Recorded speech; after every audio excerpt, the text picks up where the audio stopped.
Yeah, so Isaac, Ben, tell us about this song we're going to be having a look at today. So, John, our music teacher, we were asked to play at the freshers, the little freshers party that they have every year at college, and we were sort of a song short for our set list, so we were kind of a bit rushed to write this one. This was back in September, and we sort of banged it out over a couple of days, and we finally got around to actually recording it now for our upcoming EP or album or whatever it is we've got going on. Yeah, I've done rhythm guitar and vocals on it, and Ben's done lead guitar, and we've got Joe, our drummer, he's on drums, and Ellis, who I think he said he would be joining at some point. Okay, He's got bass on it. great. It was like recorded with the restrictions of our like college studios, which they're great and they have a lot of stuff that are like they're good for us to use as like students, but sometimes can be quite difficult when it comes to like live band recordings. So I mean, I'm personally very happy about like what we've managed to get done with this track and another one we're working on with those same restrictions, especially the drums. We've always struggled quite a bit with drums. So it's yeah, I'm quite What's happy. the most restricting factor that you're working with? I think it you know, you bring it up, it's hard to think of. I don't know. I struggle I quite a lot. Oh, you go, Isaac. You go. I was just going to say the main thing that we normally struggle with is we like to like track it all through at the same time, and there isn't really enough space to have to play the drums and to kind of go through with the guitar and stuff at the same time. So we have to kind of record just Joe has to go through and do all of the drums just to a click without us playing along, and then we can overdub it when we're quite used to playing it through together. Very like I think jam. A that's lot of our yeah. other songs are quite like jam focused. So Yeah, so in the studios there, you've got there's an 8 input audio interface, isn't there? So yeah, you can record a drum kit pretty comprehensively with 8 microphones, but no other instruments at that time. Or you could try some minimal miking thing with the drums and do like 2 overheads and a kick and a snare, and then have 4 channels for other things potentially. But there's not much space and so on, so you're limited like that. Just on that point of Joe playing along to a click, I mean he's done a heroic job if he's not been working with a guide there at all. But you might consider putting down a guide track for him to play along to at some point in yeah. this process. If you just knock out the rhythm guitar and a sketch vocal over the click, and then that can give whoever is doing overdubbing just something to hang on to and give him a bit more confidence. Hey, Josh. Hi, yeah. Something I've been trying to work out a bit at the moment, exactly on this sort of topic, is if so, yeah, you could take my track as an example. Sort of get it to like a fairly mature state, like um, without live drums, because that's the necessity of how you've got to work. Or because yeah, to hire a studio out with cost money, and so you want to do it when you've got like a bunch of tracks ready, for example. Um, with some songs, I think like that one, it would be fine to sort of put the drums on at the end, because there's there's not much of a groove to the way the song moves. It's all fairly sort of on the beat. But if you had something that had much more groove, like trying to essentially like build the song around like programmed drums without putting a huge amount of time into making them feel human and have push pull and all that sort of stuff, might mean you're then recording guitar parts or whatever that just don't have the right feel, and then you come back and you want to put like real drums on, and the drummer's got this guide, but the guide itself is all like rigid. And how would have you kind of gone about that problem in the past? Um, I could respond to that. Yeah. If we're talking about feel, that can mean a few things. Um, Feel and humanness in a drum track comes from perhaps imperfections. Mm.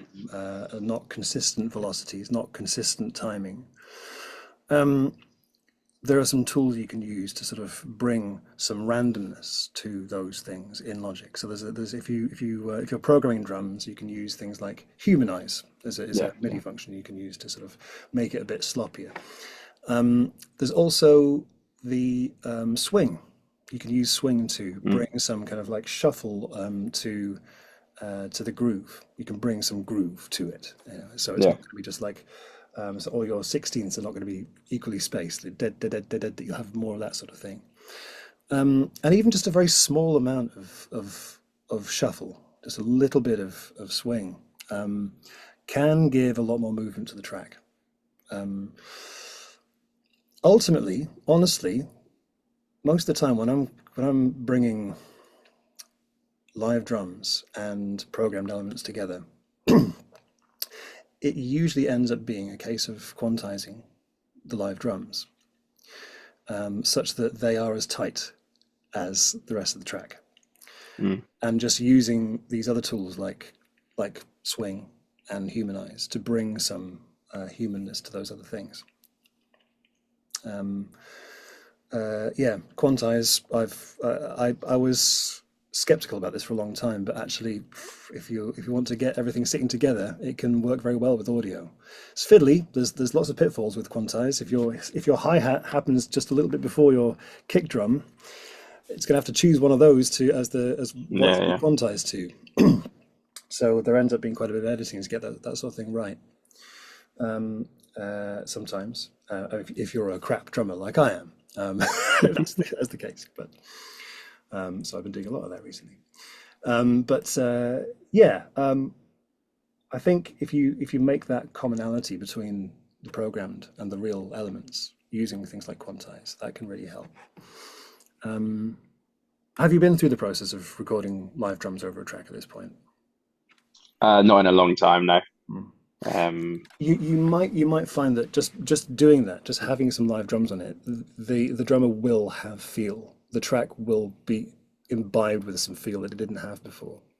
So I think I get that, and I think that's sort of obviously what you want from it. I think the problem I'm having with one of my tracks is almost the opposite of that, where I can kind of hear like there's a sort of groove that of how I might play the guitar, but without spending a long time programming the drums to get them right, when ultimately they're only a guide because you know the track's going to have real drums. It's not a track that's really going to survive well without them, but not making everything that you record around those programmed drums too rigid as a result. So sure. Maybe it is just you have to put in the effort on the programmed drums in the first instance, that can be it. That can be it. The times when I've had to do a full programmed real drum track, generally I will play the whole thing in with my keyboard, and I will to try and get some more feel into bring some feel into the hi-hats. Sort of bring some kind of like movement and accents to it, and some variety in there, and that can really help. I think it is very tempting to sort of get going quickly, trying to like either finding a loop or like using drummer or something like that, just to kind of get going. You don't feel like when you're trying to be, if you've got an idea you want to put down, you don't want to get stuck in programming drums rather than recording the guitar track or whatever. But there becomes a point when actually it's probably then worth it to go, okay, I'm now going to sit down and it's really fun to just think like a drummer when you're putting it down and just think, how many hands has this person got? How many feet has this person got?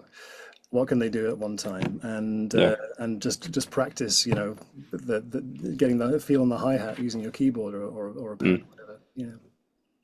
Anyway, so to this track then. So we have 8 tracks of drums recorded. We have rhythm guitars, we have solo guitars, we have some vocals, and we have some bass.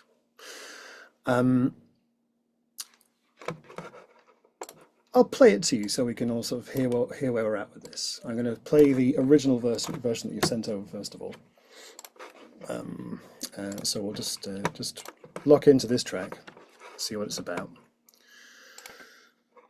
So this is the original.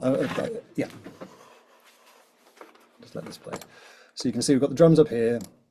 some vocals around here, rhythm guitars here, panned left and right, double tracked. We have some solo guitars here and bass at the bottom here. So I'll just play it to you so you can sort of see what we are dealing with here. And I invite you, while we listen, to make any notes on a bit of paper or a text editor, just things you notice about it, things that you might want to address with the mix. Okay, here we go. Yo,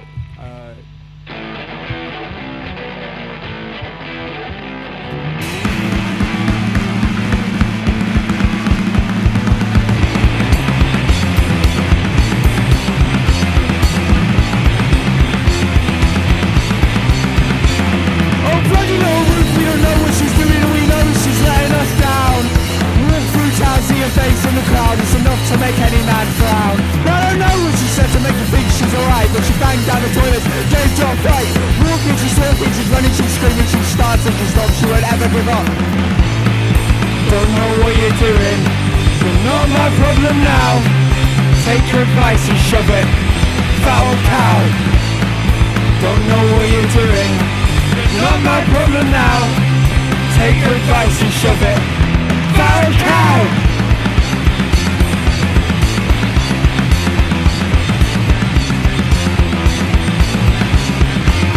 She asked why I'm late, I told her I had a date. Not a good enough excuse to fail at this rate. Cause for concern, you're my cause for concern.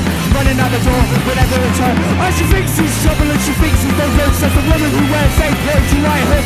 We see through the lies and we see in your eyes. You're a fraud, you're a cheat, you're a wolf in disguise. Don't know what you're doing, not my problem now. Take your advice and shove it, you foul cow. Don't know what you're doing, you're not my problem now. Take your advice and shove it, foul cow!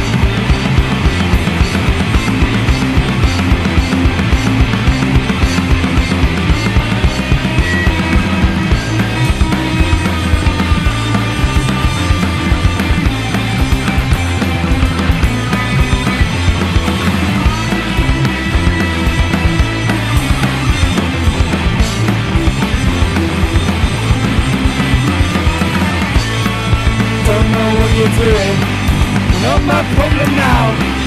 Take your advice and shove it, foul cow. Don't know what you're doing, not my problem now. Take your advice and shove it, foul cow.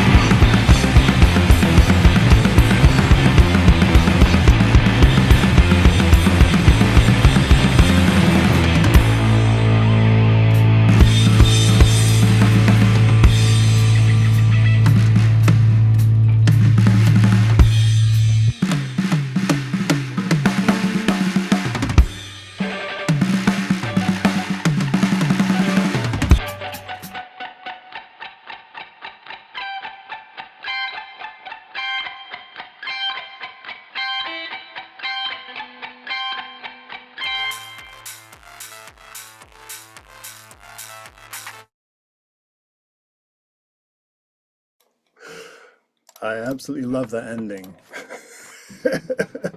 It's so playful. Okay. All right. So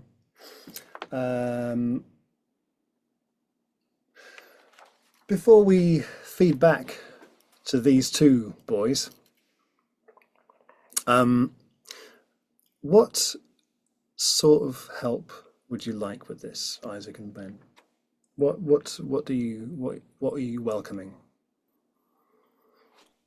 I think the vocals aren't, they're I feel like they're a bit inconsistent in places where it kind of stands out a bit more in some, then it's kind of a bit more buried in other places. I think that's kind of, it's because there's like, it's the rhythm guitars, you know, it's double tracked and it's quite loud and, you know, distorted throughout. So I think the vocals get a bit buried at times. I think the drum sound on its own sounds great, but again, it's because there's quite a lot going on all at once. Everything kind of gets a little bit buried, a bit muddy. I think the positioning of everything like in the mix. I think, is that what you said? I feel like Isaac said that in a message like that, like made quite a lot of sense to me. He said the positioning of it all can feel like a bit inconsistent to me. Where in some places it feels like it all sits quite well, and sometimes it's like, okay, now it just feels like something's too overpowering in comparison. By And it does feel positioning, like there's a kind of significant difference between the verses and the chorus where it kind of, yeah, it doesn't feel consistent throughout. okay, okay. So so the vocals sometimes it's kind of sat on top, and sometimes a bit buried. Okay. Yeah. Um, and to do with the the placement. Are we talking about balance here, Ben? I guess that would be the proper word to use. Yeah, yeah, balance. Yeah. Cool. All right. So general balance, general sort of consistency. Excellent. Okay. So just before we go in, before I get stuck in, get my hands dirty, I'd like to hear from Miles. Okay, so first of all, I'm not an engineer, so I'm just kind of basing off what I heard. Um, I really liked it. Yeah, I really liked how kind of slammed it was. I really, really, really liked that, and that outro was so cute. It was so cute. um, One of the main things I did write was about the vocals, and again, I might not be getting 100% correct, but I feel like either automation or maybe some multi-band compression is in order. It's that mids that kind of suddenly jump. And then kind of, yeah, I feel like some multi-band compression would kind of help the vocals sit a lot better. Um, but yeah, apart from that, I also noticed the snares don't sit right. I don't know, maybe it's just me, but there's something about the drum snares that just didn't sit well in the mix. Um, but again, I don't know if that was just me. I think the main thing was that vocals and getting them to sound a bit more consistent. So I fully got what you were saying there. Um, but yeah, apart from that, I really liked how slammed it was. Like I said before, I really like how the aggression of the track. I thought that was communicated really well through the mix. It's a real wall of sound, isn't it? Yeah, Yeah, yeah. yeah. Sounds kind of muscular, I think. I'd use.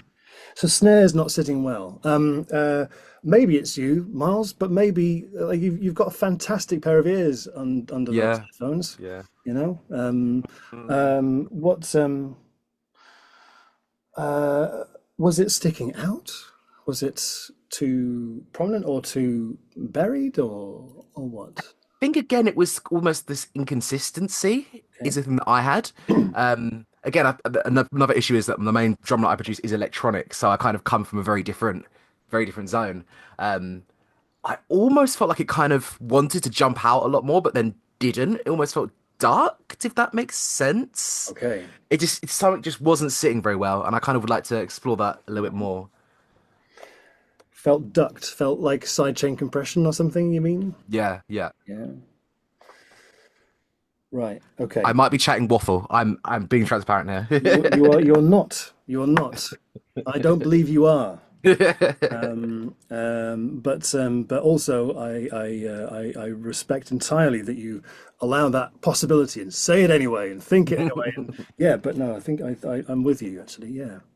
Okay, great. Thank you. Josh, what's on your mind? Hey, yeah, I love the track. I love how in your face it is. I thought everything was very tight, sort of rhythmically, like all the parts were like very well played and like in time. It didn't, I think, with something that busy, it could feel messy, and it didn't at all. So that's great. I have half a thought that it's possibly because I'm wearing different headphones. In general, mix um, black presence. No, anyone else? Need to change them Can out. can I just check? Are other people hearing some strange like pen clicking sounds and Josh dropping in and out? Okay, that's curious. Something odd has happened with your audio there. Oh, We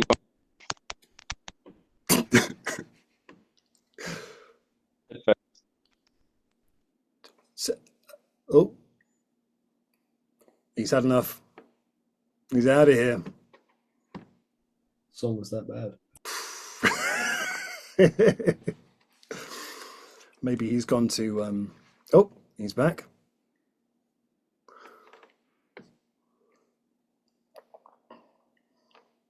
Oh, serious business now. Okay, you're muted. Okay. This is already better. Can you hear me yet? Yes, yes, and also I can hear you consistently. I can't hear you. You can't hear me. Okay. Oh, Well, now I can hear you. oh, that's Can you hear me? good. That's good. I can hear you. Yeah. Cool, good. Sorry about that. That's okay. It's ironic because I was. Did you hear anything I was saying, or was I a complete Dalek? There was some syllables, and yeah. Okay. Why don't I start again? I said that I love the track. I thought it was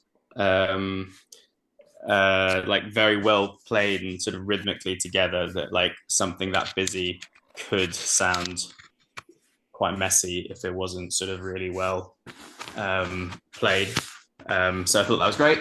I don't know, particularly given my headphones have just died, whether some of what I heard is true or not anymore. The first thing I was going to say, but again, could be my headphones, was that I thought the mix in general was in need of a bit of presence. So maybe that's one to verify whether that's just my setup or whether anyone else thought that was true. But some other things that I did notice and sort of come back to the snare, Miles. I think there's some cymbal spill that's coming through. Maybe when a noise gate on the snare track is opening, you can suddenly hear a load more cymbal, and maybe that's contributing to what Miles was saying.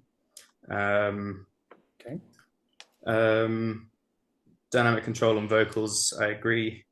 And I also noticed on the mixer that you've got a couple of things that are clipping or in danger of clipping. Yep. Yeah. Excellent. Okay.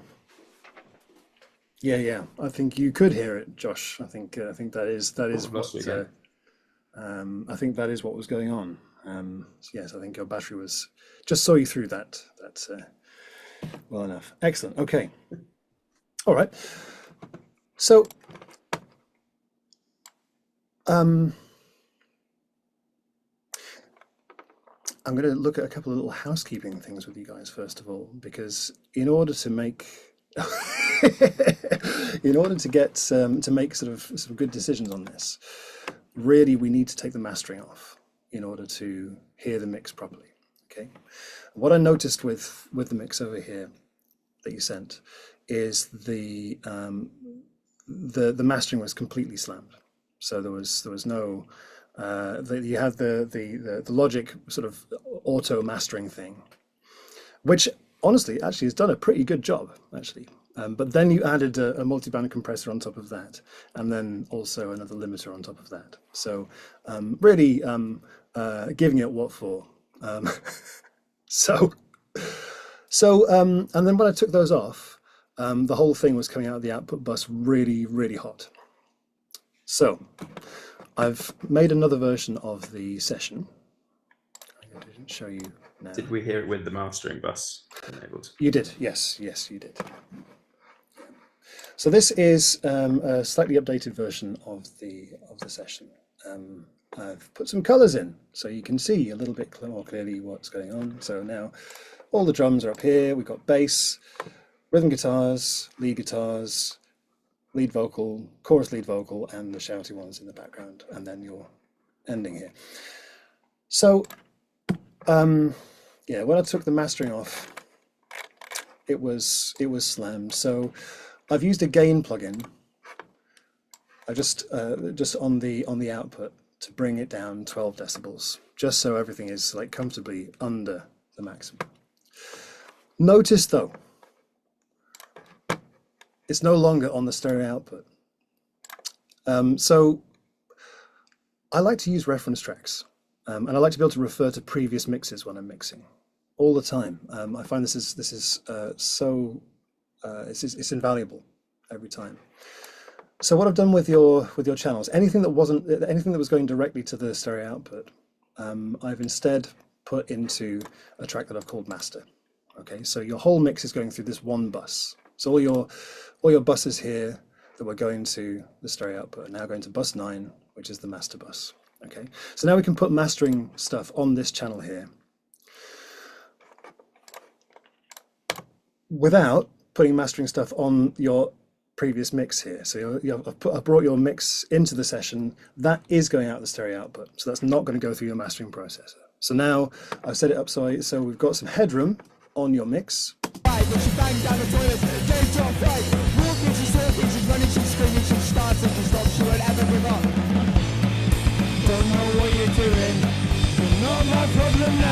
So now the master bus is not maxed out all the time. So we can make some decisions about volume now. If you're maxed out on your master bus and you turn something up, then it won't get louder. You'll just get more distortion. Okay, so really, like, in order to make these decisions, you need to get rid of any mastering compression and bring some headroom back to it. And also, I've got the reference track in here, and I've brought the level down, so we can swap between it. So it's muted right now, but if I hit solo here, take your advice and shove it, fat old cow. Don't know what you're doing. Not my problem now. Take your advice and shove it. Okay, just so we can sort of, hear where we started out and where we're going. All right. So I've brought the level of this down so it's a comparable kind of volume. This is the correct way to use reference tracks, folks. Okay. If you were to reference against this at maximum volume, you would be you'd just be prioritizing loudness over everything. Okay. If you bring commercial tracks in as a reference track and you have them at full volume, you'll just be trying to mix as mastering. And that's you will be prioritizing loudness over goodness in that situation. Okay, so this is a good way to work. Use a reference track on a track which is not being mastered.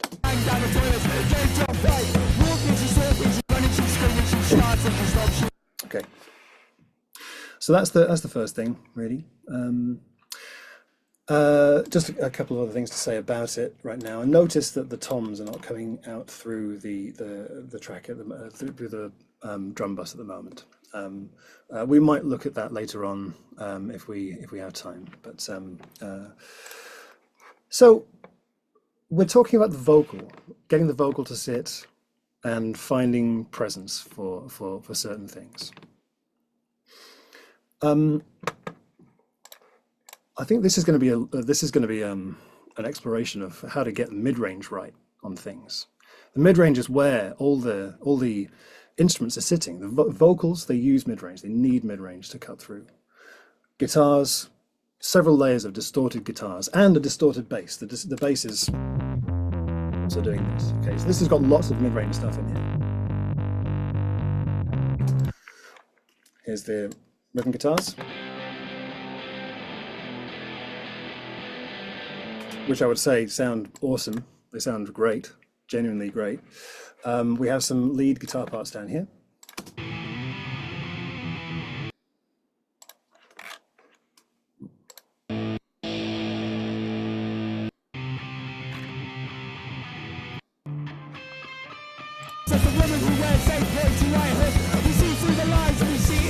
Which are quite buried in the mix at the moment, I would say. I'd like to hear a bit more of those personally. And we have the vocal tracks here, which are distorted. And they sound great for it. I think that the character of it is really good. And we have these drums here, which, if I play them by themselves,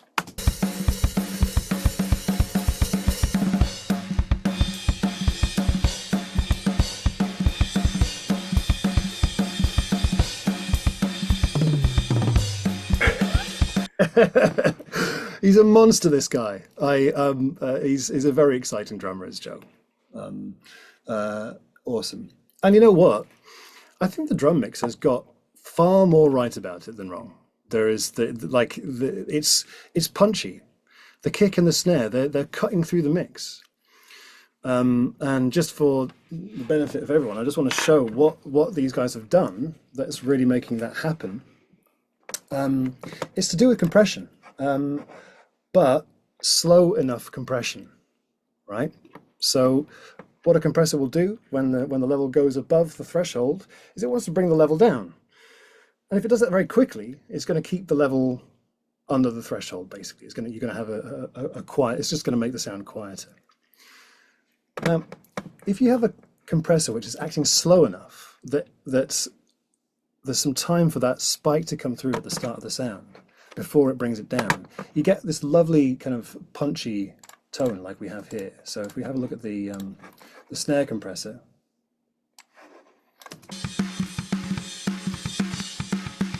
this is all about the attack time here. They've got quite a long attack time, 77 milliseconds. So every time the snare whacks through the threshold, it's going to take 77 milliseconds. That's what, like 0.07 of a second to bring the level down to the threshold. So you got nearly a tenth of a second of a spike, of that punchy spike coming through. And that, it's happening on the kick drum as well. And that is what makes these drums sound punchy and cut through. It's that transient that the compressor's letting through, and then before it pulls it back. And when it pulls it back and the release kicks in, it gives it that sort of like smashed kind of sound where the room and the tail of the sound is being kind of like smushed up towards the rest of the sound. So we get that kind of like that crack at the start of the sound, and we get that sort of big tail at the end of it. I just want to put in some love for this. Okay. Like kick and snare, that is the heartbeat of this whole thing, and I think you guys have nailed getting the transients coming through. I think it's fantastic what you've done with that. I love it. Yeah, I wonder actually what that would look like through an oscilloscope, because I'm a nerd. Yeah, so let's just have a quick look at this. So there we go. Oscilloscope.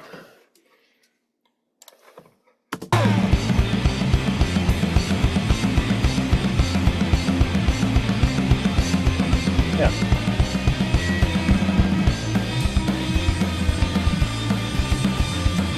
So there's the snare there, and you can probably see that there's a big spike at the start of these. That's helping it cut through the rest of it, which is a very dense mix, we would say. Okay, everything is kind of like distorted. The level is basically flat because of the distortion, right? Okay. So we can get into some drum stuff. I think, though, would you be happy for me to talk about mid-range and getting the vocal and the guitar sitting with this? Would that be valuable to you guys? So this is the perfect playground for mid-range, because everything has such a broad range of frequencies in it. You've got so much material to work with and shape. When you throw distortion on something, it creates all those extra harmonics. If we have a look at the EQ on this guitar here,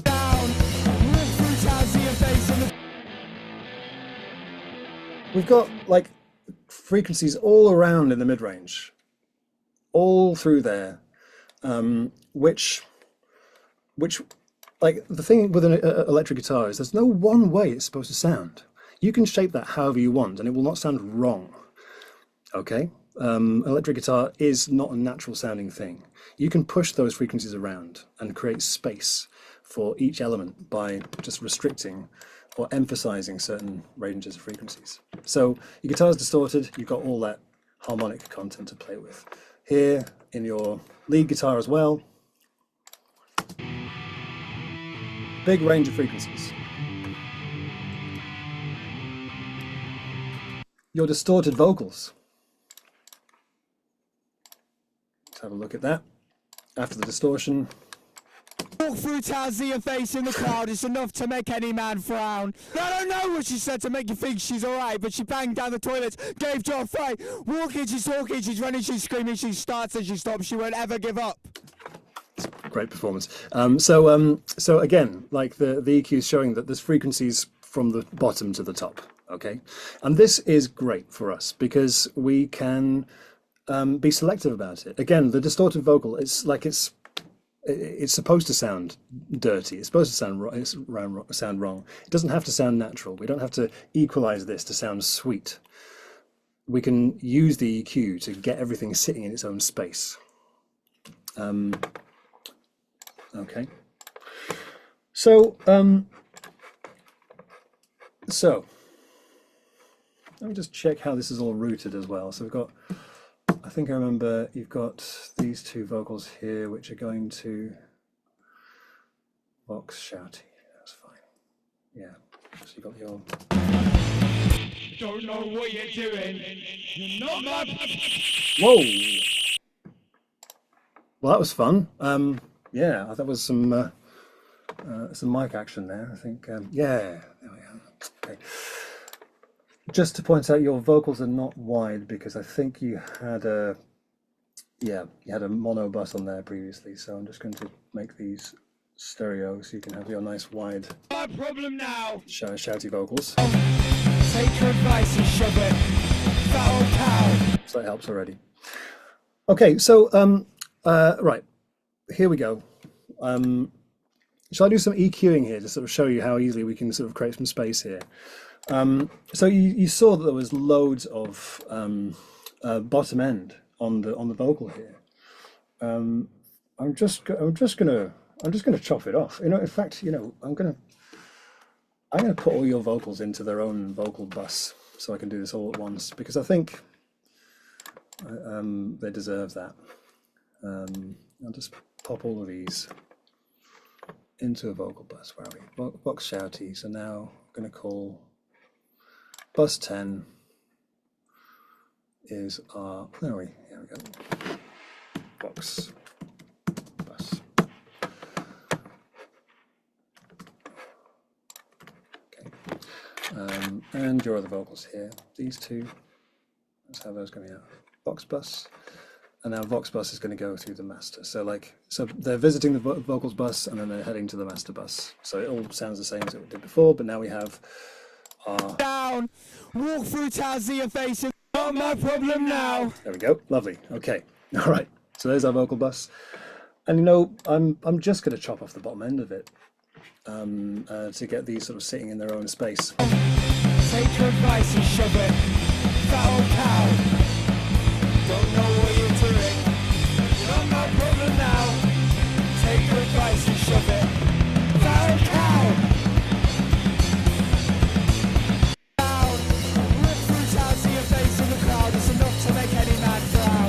I don't know what she said to make her think she's alright, but she banged down the toilet, gave drop right. Walking, she's walking, she's running, she's screaming, she's starting, she's stopped, she won't ever give up. Don't know what you're doing. You're not my problem now. Take your advice.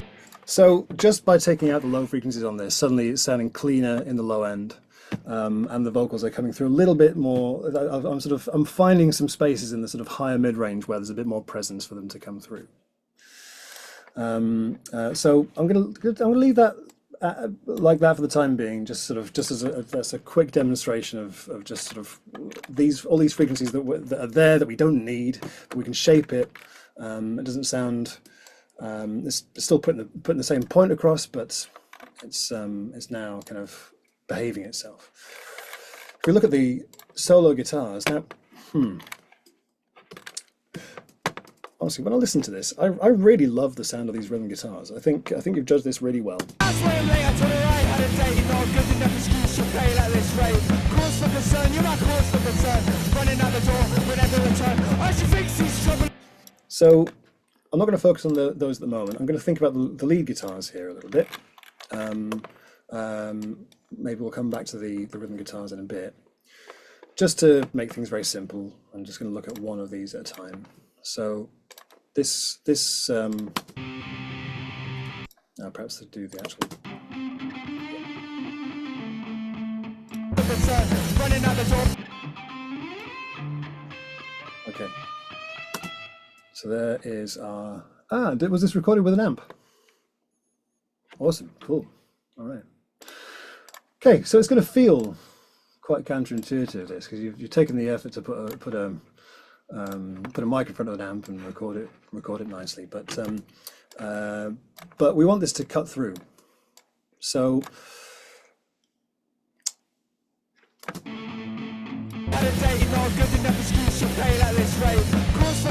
So I'm going to do something a bit extreme just to sort of show the point here. I'm going to give it a very restricted kind of frequency range to live in. Let's loop around this bit here. I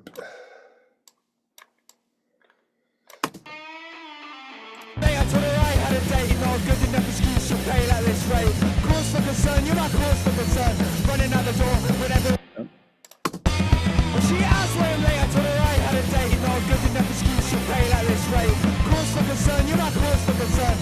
Running out the door, whatever return. Oh, she thinks he's trouble and she thinks he's no good. Such a woman who wears fake clothes, you right hook. We see through the lines and we see in your eyes, you're a fraudulent cheat, you're a... She asked where I'm late, I told her I had a date, not a good enough excuse to play like this rate. Cause for concern, you're my cause for concern. Running out the door, whatever return. Oh, she thinks he's trouble and she thinks he's no good. Such a woman who wears fake clothes, you right hook. We see through the lines and we see in your eyes, you're a fraudulent cheat, you're a... She asked where I'm late, I told her I had a date, not a good enough excuse to play like this rate. Cause for concern, you're my... So you see, because this guitar has all the frequencies in there, it has this whole range of frequencies. We can stick it wherever we want, and we'll still get the notes coming through. We'll still get the melody coming through, because all those harmonics are communicating those notes all across the spectrum here. So notice I did that while listening to the whole track. No sane person would make this decision listening to it by itself. This is the crucial thing. Okay, if I solo this, it's going to sound terrible. It's not great. You know, soloed, that sounds miles better. That sounds a lot better than that. But in the context of the mix, She asked where I'm late, I told her I had a date, not a good enough excuse to play like this rate. Cause for concern, you're my cause for concern. it's been given its own space to live in. And it's not sort of interfering with the bass guitar. It's not interfering with the sort of body of the rhythm guitars. And it's living in a sort of high mid-range. So, like, honestly, this looks like a sort of slightly exaggerated extreme version.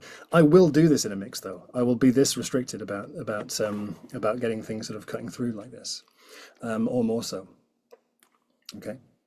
Nick, can you just A/B with the whole track for that? Yeah. Turn the EQ on and off. Yeah, thanks. Yeah. She asked where I'm late, I told her I had a date, not a good enough excuse to play like this rate. Cause for concern, you're my cause for concern. Running out the door, whatever return. Oh, she thinks he's trouble and she thinks he's no good. Such a woman who wears fake clothes, you right hook. We see through the lines and we see in your eyes, you're a fraudulent cheat, you're a... She asked where I'm late, I told her I had a date, not a good enough excuse to play like this rate. Cause for concern, you're my cause for concern. Running out the door, whatever... Okay, so it's got a lot more presence because it's got a different kind of fingerprint of frequencies in there.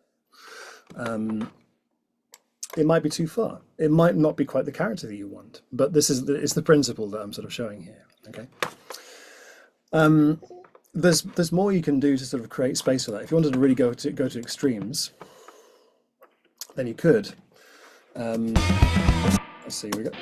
There we go. We've got, so you've already put your guitars through their own bus. I'm just going to give this. I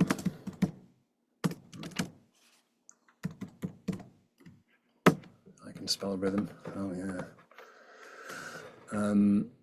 Yeah. Okay. So there's the rhythm guitars. That's an awesome tone, frankly. But if we wanted to sort of focus that lead guitar on being the sort of high mid-range and this being more in the lower mid-range, then we could even consider taking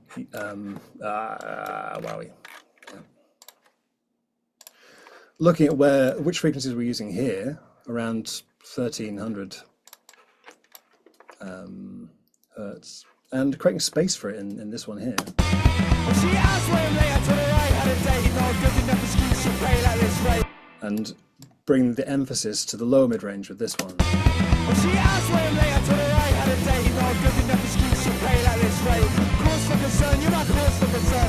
Running out the door. If you want to go a little bit more metally, you can create a more scooped kind of thing. She asked where I'm late, I told her I had a date, not a good enough excuse to play like this rate. Cause for concern, you're my cause. So that's just sort of, giving the emphasis on the rhythm guitars to the low end and giving the emphasis on the lead guitars to the sort of high end of the mid-range, okay?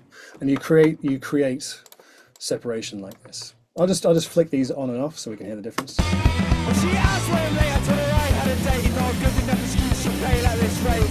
Cause for concern, you're my cause for concern. Running out the door, whatever return. Oh, she thinks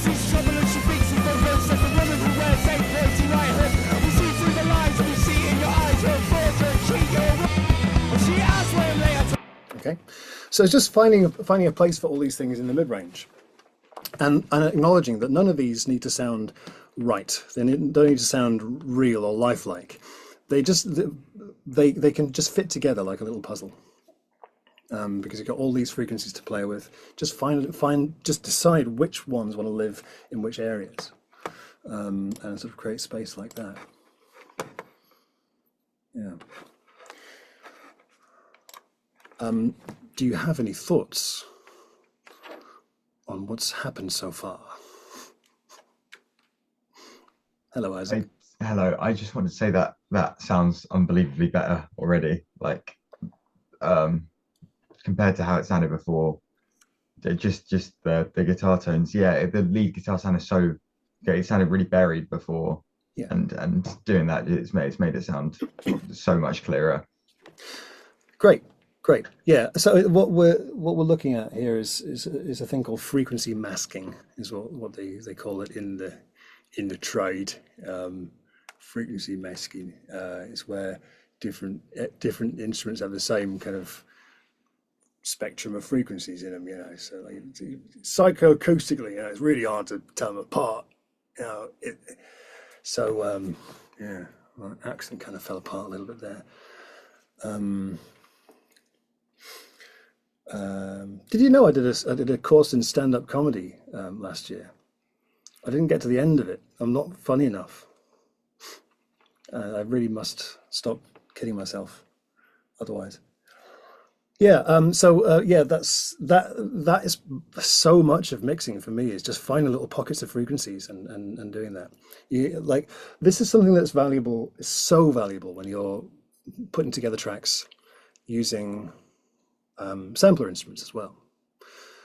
Because you fire up a piano in the Logic sampler, or most of the sort of natural sounding instruments, and they will have been recorded so they sound good by themselves, and they have all those frequencies to play with. There's a lot of frequencies in just a mid-range cello note. It's got lots of low stuff and right way to the top. If you create an arrangement like that, piling things on top of each other, unless you've been very, very clever and careful to put the notes so they're not interfering with each other frequency wise, then you're going to have all this mid-range stuff. All these instruments are going to have lots of frequencies.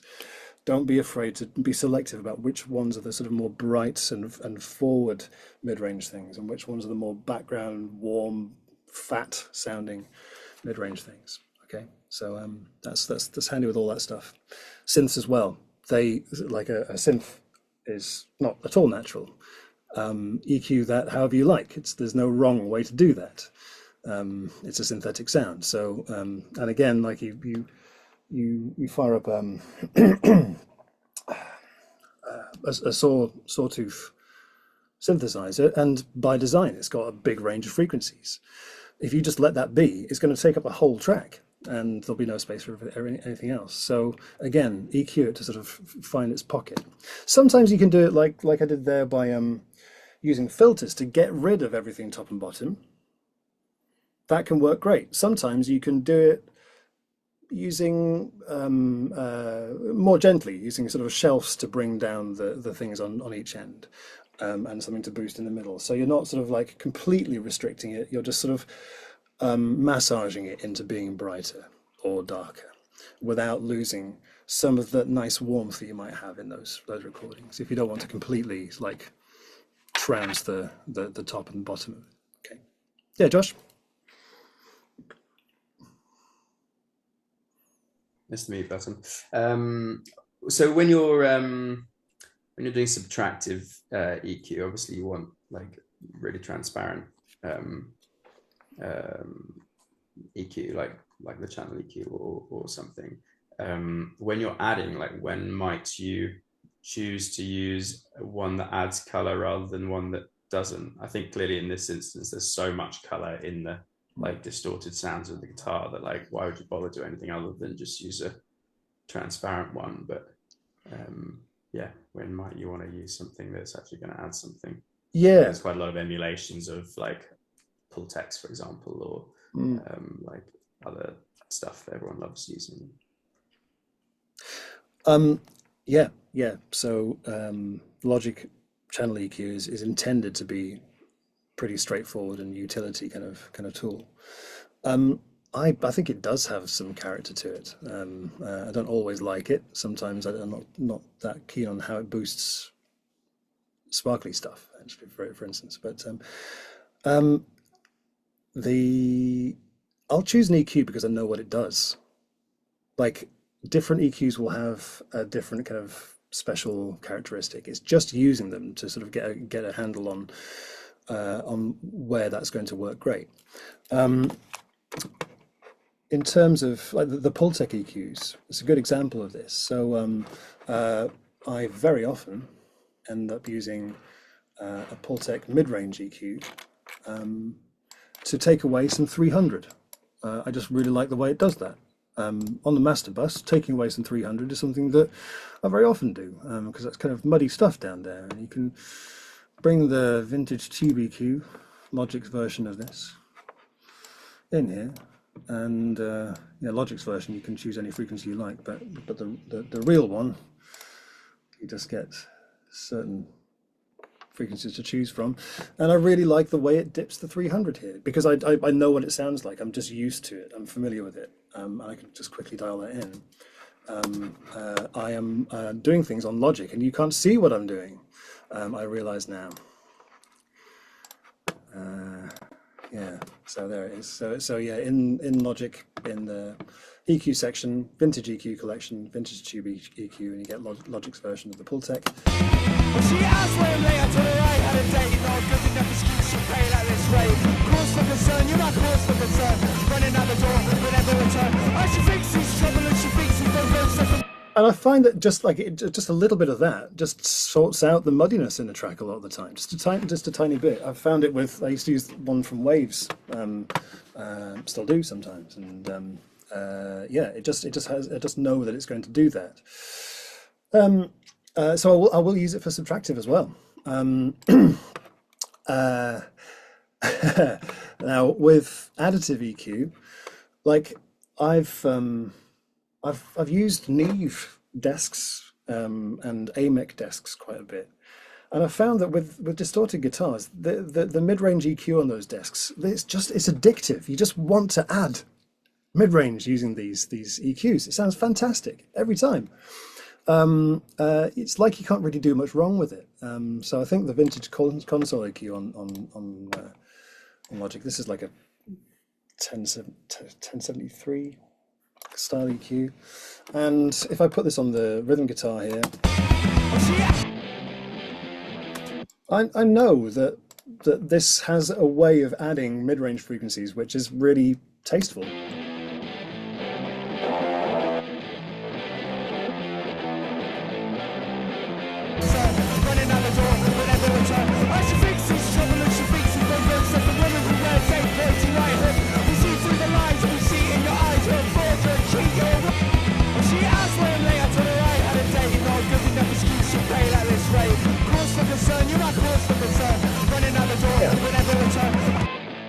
So, like, I know from just having a feel for how this type of EQ sounds, that when you push stuff in the mid range, it tends not to sound boxy. It tends to sound quite sweet, and like it's great for adding a bit more kind of like growl to guitars. It's perfect for that. For example, there are other ones which have a certain quality to boosting treble or bass, like the Pultecs are famous for that. When to use them? You will just I think just explore them, just try them on anything and everything for the time being, and learn how they sound. And then at some point, you'll hear something and you'll think, oh, I want that Pultec top end sweetness. I know what's going to happen when I bring the Pultec in. It's going to do something just subtly different to the channel EQ. Or there's a certain kind of warmth you might want to bring out of a vocal. The Pultec low end boost is great for that, like just right at the bottom of the range. It's fantastic. So I don't know, it's slightly round the houses answer, Josh, but it's just Oh no, that's good. it's just trying them out. Yeah. And getting a feel for them. And on one of my mixes, I use lots of different EQs just because I know what they're going to do in those cases. Yeah. Yeah. Cool. Anyhow. Thanks. Okay. I quite like what that was doing, actually. I'm just going to dial it back a little bit. To the right, had a dating, not good enough excuse to pay at this rate. Cause for concern, you're not cause for concern. Running out the door, will never return. Oh, she thinks he's trouble and she thinks he's no good. So the woman who wears A30 right hook. We see through the lines, we see in your eyes, you're a forger, cheat. Yeah, that's just got some like presence, but like in the lower mid range now. It's quite nice. It's got some plenty of body. Okay, so the same idea can be used for the lead vocal on this. Okay, just like in terms of shaping the mid range, the idea of like having all these frequencies to work with, and the idea that they don't need to sound natural. You can just place them such that they all have an emphasis in different areas, will work in exactly the same way for the lead vocal. Okay. I've done a quick job on it here, but and I can do more. I wonder if I would be happy to do more. Is there something you would like to talk about, or something else you would like to discuss that occurs to you now? So, if the thing that I'm sort of thinking about most in that track at the minute, I think it's just because it's like my bit. It's just vocals. I'm not quite. Is there any? Do you have any advice on that? Just kind of in this track, like how they sit. Okay, all right. So so you're singing a lead vocal in the verses and the choruses. They're on separate channels. Let's have a listen. Just remind ourselves. Let's go back into vocals kind of mode, and just see how these are sounding. I'm going to take out the shouty ones in the background for the time being. Okay, just so we can focus on the lead.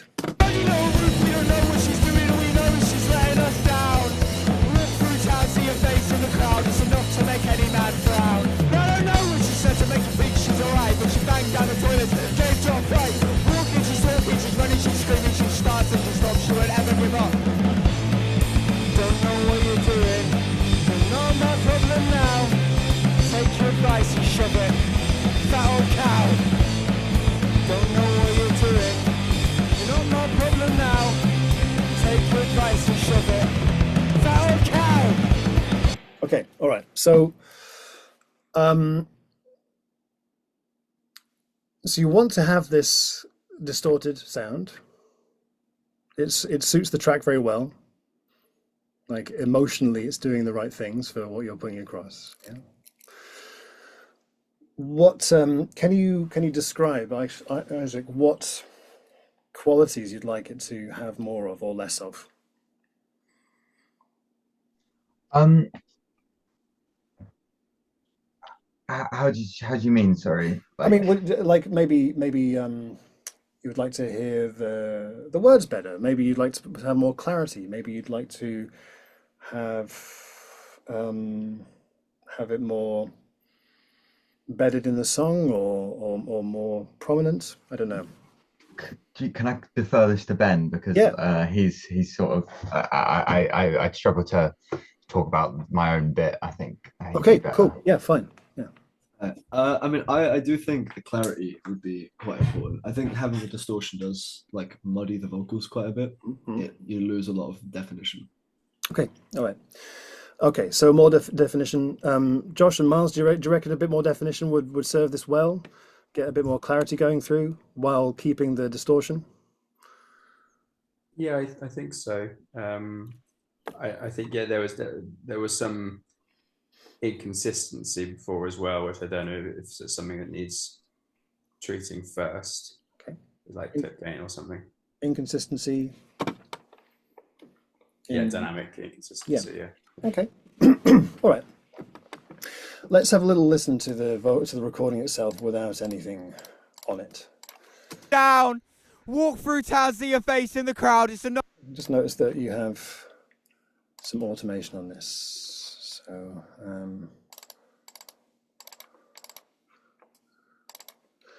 It's enough to make any man frown. I don't know what she said to make you think she's alright, but she banged down the toilets, gave Joe a fright. Walking, she's talking, she's running, she's screaming, she starts and she stops, she won't ever give up. okay, all right. So serviceable recording. Kind of rough and ready but in a way that's appropriate for the track. The recording itself, would you describe it as bright? Would you describe it as dark? Would you describe it as clear? Would you describe it as thin? Would you describe it as woolly? Would you describe it as ape-like? Would you just... Was that it without any of the... That was it without any of the effects. That's completely raw. Listen to it again. Quickly. Know what she's doing and we know she's letting us down. Walk through town, see her face in the crowd. It's enough to make any man frown. Isaac's loving this, huh? Is there some distortion on the actual original recording? It's it doesn't serve it badly if there is, but it sounds like there's. I think we just recorded it a little bit too loudly.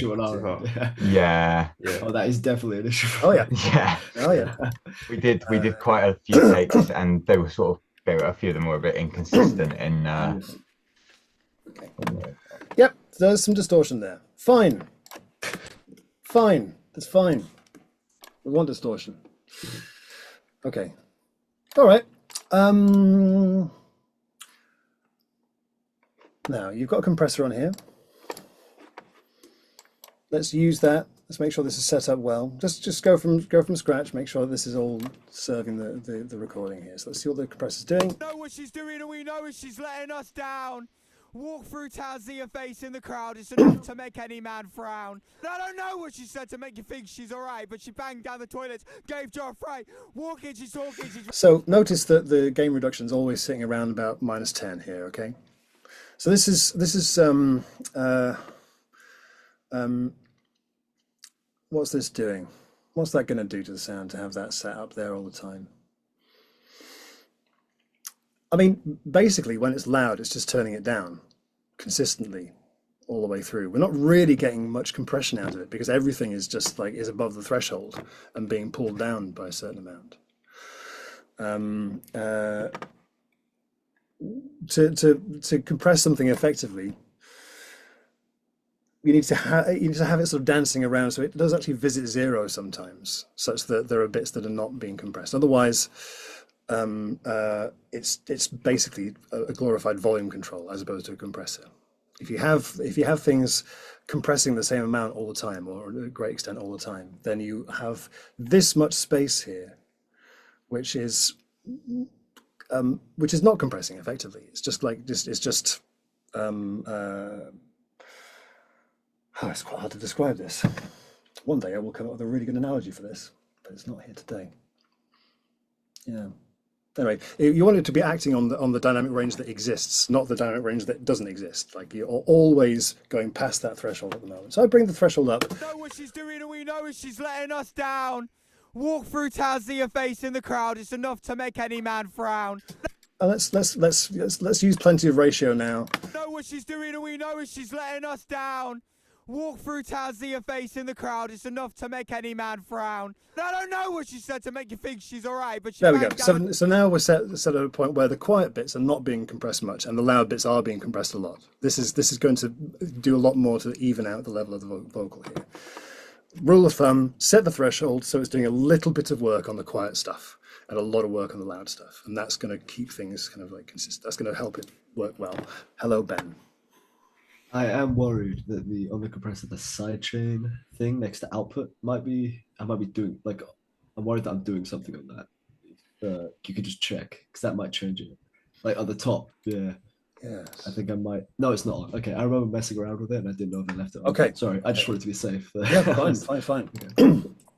Yeah, no, that's fine. That's all looking fine. Oh, you've got some distortion on the compressor as well. Hard distortion on the compressor. Why not? Know what she's doing and we know she's letting us down. Walk through town. Why not? Okay, so I'm going to show you how to get more clarity out of this. Okay. The trick with both of this is to put some EQ before the compressor and the distortion. Right now, you've got this quite sort of warm, muddy sound that you're compressing, and it's evening the level out with regards to this muddy sound. So you've got this muddy sound which is nice and flat now. When you have these vowel sounds, you have all this low frequency stuff which is pulling the volume down. And that is what the compressor and the distortion are acting on. They're sort of using this dark sound as the thing that it wants to get flat. Okay, if we start with a brighter sound, if we EQ first and then get that flattened out, you'll get much more clarity and consistency. Okay, does that kind of make sense in a kind of like it sounds good kind of way? Are you saying that you're going to do before and after, or just before?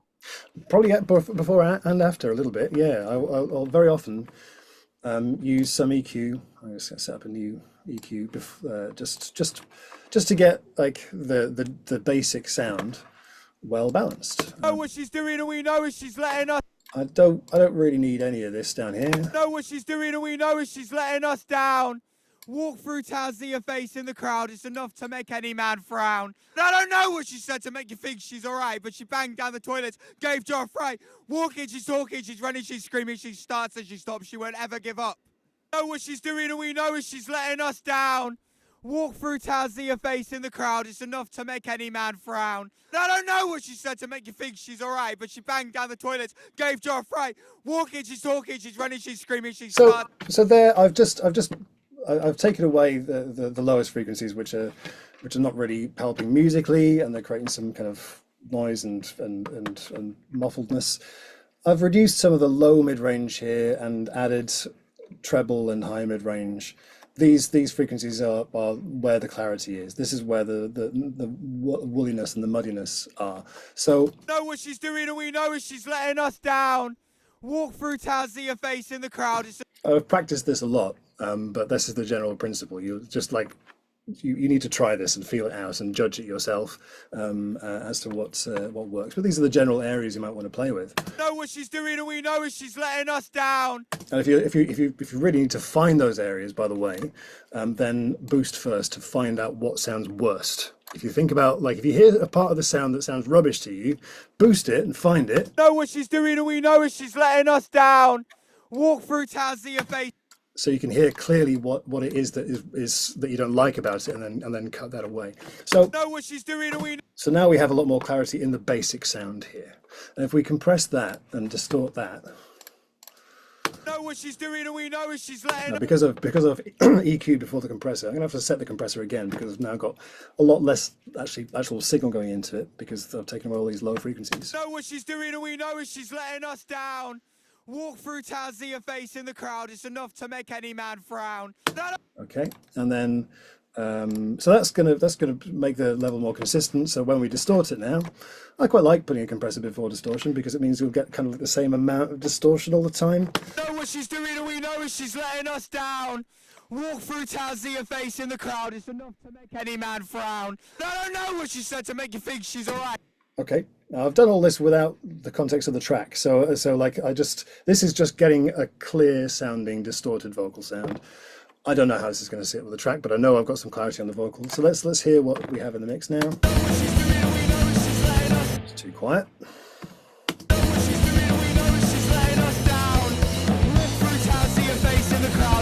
To make any man frown. I don't know what she said to make you think she's alright, but she banged down the toilets, gave John fight. Walking, she's talking, she's running, she's screaming, she starts and she stops, she won't ever give up. Know what she's doing, and we know she's letting us down. Okay, I think there's more clarity there. Would you say there's more clarity? I'll just A/B with the original mix here. Know what she's doing, and we know. It's a scary moment. This had better be better.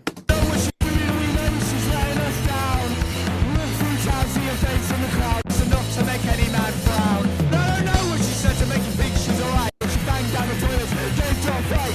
Walking, she's talking, she's running, she's screaming, she starts and she stops, she won't ever give up. Okay, all right. So definitely got more clarity in there. Okay. So this is something you can use on the other channels as well. At this point, honestly, I would put another EQ on after the distortion, just to sort of further control it and shape it.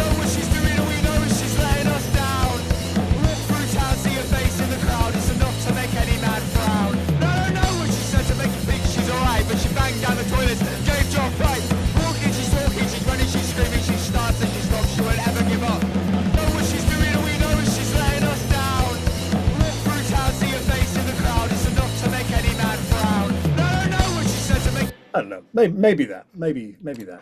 Something like that. I don't know. Anyway, we have that clarity coming through there. Okay. So and at that point, you've got this distortion. So you've got all these frequencies to play with, and then you can go through that shaping thing again, just to get it sort of sitting nicely together. Okay. Yeah. So this is something you can then do with the rest of them as well. You know what? I'm just going to copy that onto the chorus vocals there. So hopefully that'll be about the same. You're not my problem now. Take your advice and shove it. That old cow. Don't know what you're doing. You're not my problem. These recordings are not distorted at the source, so this is Problem now. Take your advice and shove it. That old cow. to give it a bit of a boost to make these as loud as these ones now, but.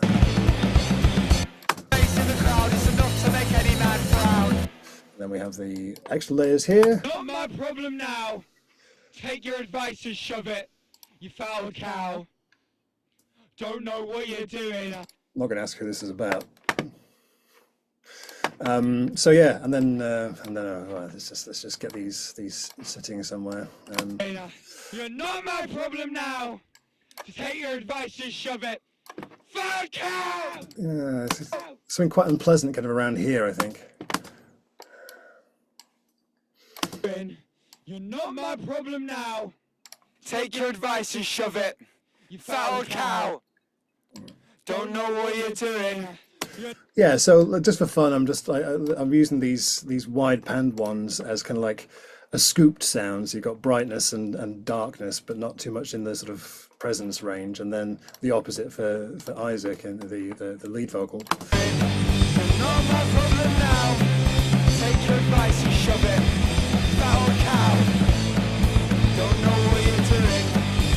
Yeah, so like there's further you can take it, but they're the sort of general ideas that I'd be working with. Just like EQing things before compression, before distortion means that the compressor and the distorter will kind of prioritize the things that you want. If it starts out with the clarity, then you treat it dynamically and it prioritizes the clarity. If you start out with something muddy, then your compressor and your distortion are going to prioritize those things, and you'll end up with auditory fudge that you can hear.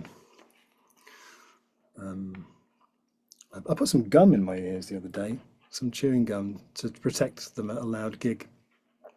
I wouldn't recommend it, but yeah. It remained uncompromised. It was fine. Josh. Love that. I was just trying to remember something briefly that you did in another session where you did you scooped something on an EQ before a compressor and then did exactly the opposite afterwards. Yeah. And I'm trying to remember what that achieved and why, and whether that was relevant. Without wanting to go down a rabbit hole that's not relevant. Just simply, I mean, I did it earlier on with the guitars, really, where the lead guitar has emphasis in the high mid-range, and the rhythm guitar has a hole there for the lead guitar to sit in, and the lead vocals to sit in, where that presence is most important. Whereas, the rhythm guitar and the backing vocals in this case are going to be warmer, more about the low mid-range, with a hole for the lead vocal in the high mid-range presence area. Yeah, so you specifically did something before a compressor and then the exact opposite thing straight away afterwards, rather than just, which I think gave some like more consistency of presence or something. Yeah, same idea, I think. Like you can, like this, you can take away the muddiness before it hits the compressor. It will then flatten it out. You might still want more presence after that, so you can still, then do the opposite and I don't know. Oh, you know what? I think I might have been demonstrating something there, Josh. I think I might have been showing the difference between like pre and post compressor EQs. I'm not sure, but I'll dig it out. dig it out in the archives in the YouTube channel. Yeah. One last thing I just want to throw in with this is that the mastering EQ that Logic came up with when you pressed the master this button actually was doing some good work. It was bringing the mid-range forward. You will get better results if you do it manually, but using these assistants can give you a great idea as to what direction you can take it in. This is how I'd use this. I'd press the mastering button, say, oh, what does the AI assistant want to do?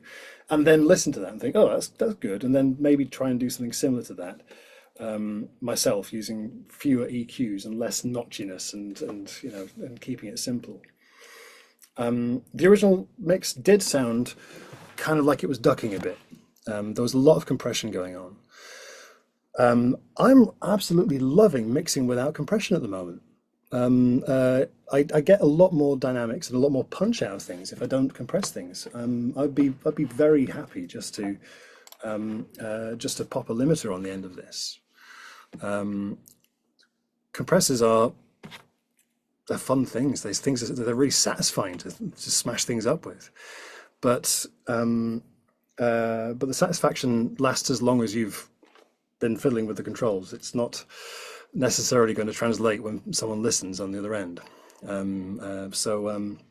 This has some nice dynamics to it now, and if you then put that straight into an add limiter, it's going to sound pretty good. Yeah. Yeah, don't feel like you need to put compression on the end of something. Like, use it if it really asks for it. Otherwise, it's probably fine. You can do more harm than good very, very easily with that stuff. So yeah. We're at 9 o'clock, folks, which is when we would end this, and where we will end this, unless anyone has any last questions or thoughts, or has this been helpful? That's great. I think that's been really massive. Sorry, Ben. I dive in for you. No, I think it's been massively helpful, and I think we wouldn't have come up with pretty much any of this ourselves. So thank you so much for. My pleasure, and there'll be other people who are grateful for this. I'm going to put this on YouTube if that's okay with you folks, so other people can have a look at this, and so you can refer back to it, and so the others in Us Four Boys can enjoy this. See this? Look at that. I know. Look at this. Look at that. That's my face. These guys saw to it that I had this t-shirt when I left the college. One of the best presents I've ever had. Isn't that beautiful? Dollar money. Anyway. Okay. I'm going to put this on the YouTube. I'll post it into the WhatsApp group. Are you all in the WhatsApp group? Ben, Isaac, you're in it, aren't you? Yeah. Yeah, and if you've got any ideas as to like what topics would be really valuable to look at, I'd love to hear from you about this, because I want to be really sure that what we're doing in here is like, oh, I want this. Yeah, that's what I want to do. I want to do what's going to be great for you. So try me. We can do it. Okay. Lovely to see you all. Thank you for your contributions on the WhatsApp as well. It's fantastic to see you there. I'll be more active there soon. And if there's any way that, if anything you want to chat to me about one-to-one or anything, just let me know. If there's some way that you think I might be able to help you, or you want to talk through, I'm really, really happy to hear from you. Okay. And we can see what we can do. Okay. see you soon. Good luck with the exams. Rock on, everyone, and I'll see you the next one, I hope. Thanks, everyone. Cheers. Thanks, Thank you Nick. very much. Bye. Sarah. Thank you, Nick. Thank you. Bye. Bye bye.